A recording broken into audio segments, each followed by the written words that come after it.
Hello friends, in today's video I'm gonna be walking through how to use Reels audio in Instagram story.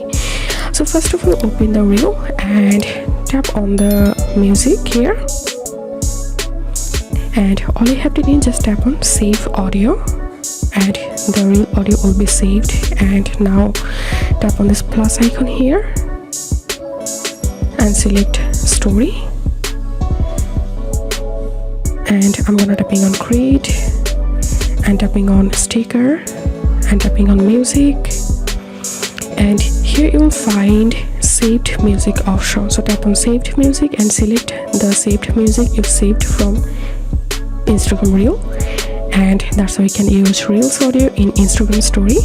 If this video helped you, give a thumbs up and please consider subscribe to 5 Minute Solution. Thank you for watching.